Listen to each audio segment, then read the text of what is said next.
যারা বলেন আমি বিন্দাস আছি, আসলে মন থেকে বিশ্বাস করা যায় না। কারণ নারীদের বিন্দাস থাকার মতো কোনো কিছুই নেই।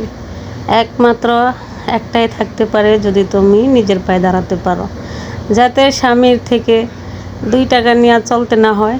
খরচ করার জন্য স্বামীর হাতে পায়ে ধইরা, স্বামীর মা বোন সবার কথা শুনা তারপরে তোমার 2 টাকা খরচ করতে হয়, সেটা যেন করা না লাগে। অবশ্যই সেদিকে আমরা খেয়াল রাখতে হবে।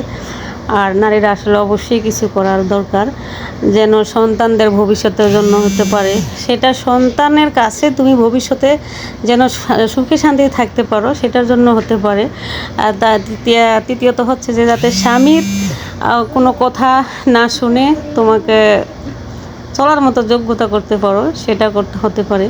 তো অবশ্যই সবাই এটাই একমাত্র করার রাস্তা, যে সবাই নিজের পায়ে দাঁড়াও, কিছু একটা করো। ব্যবসা বাণিজ্য আছে বা বিজনেস আছে বা নিজের হাতের কাজ আছে, যে কোনো জিনিস একটা জিনিস করে দাঁড়াতে হবে, ঘুরে দাঁড়াতে হবে নারীরা। শুধু স্বামীর দিকে চাইয়া থাকলে হবে না, স্বামীর ইনকামের দিকে।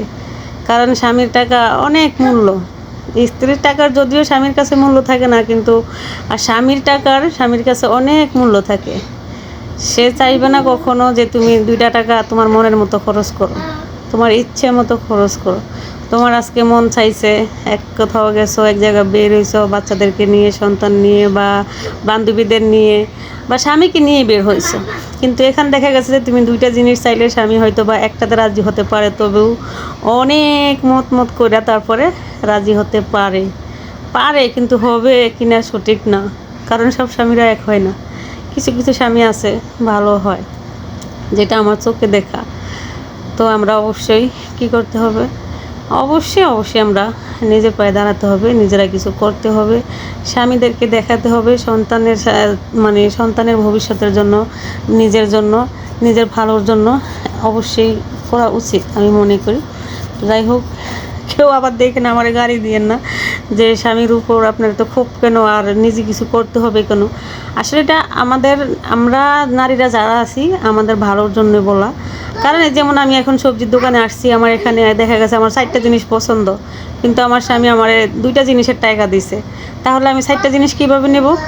অবশ্যই আমার কাছে থাকলে আমি এখন 4টাই নিতে পারতাম, সাপোজ বুঝাইলাম। তো এই জিনিসটা ঠিক এরকমই। তো অবশ্যই এই যে আমি আজকে সবজি দোকানে আসছি, এখানে দেখেন আমার স্বামী কিন্তু একটা পয়সা কানাকড়িও দেয় নাই, ঠিক আছে? এটা কিন্তু সম্পূর্ণটাই আমার ক্রেডিটে নিতেছি আমি, মোবারক আমার ক্রেডিটে আমি নিতেছি। তো যদি আমার কাছে যদি না থাকতো, তাহলে আমি আজকে সন্তানদেরকে নিয়ে এখানে আসতে পারতাম না, সন্তানের মনের আশাটা পূরণ করতে পারতাম না। দেখেন সন্তানরা কত খুশি হয়েছে।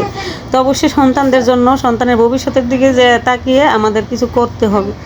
সবাই দোয়া করবেন, ভালো থাকবেন। আমি সৌদি আরব থেকে সালমা আক্তার। আসসালামু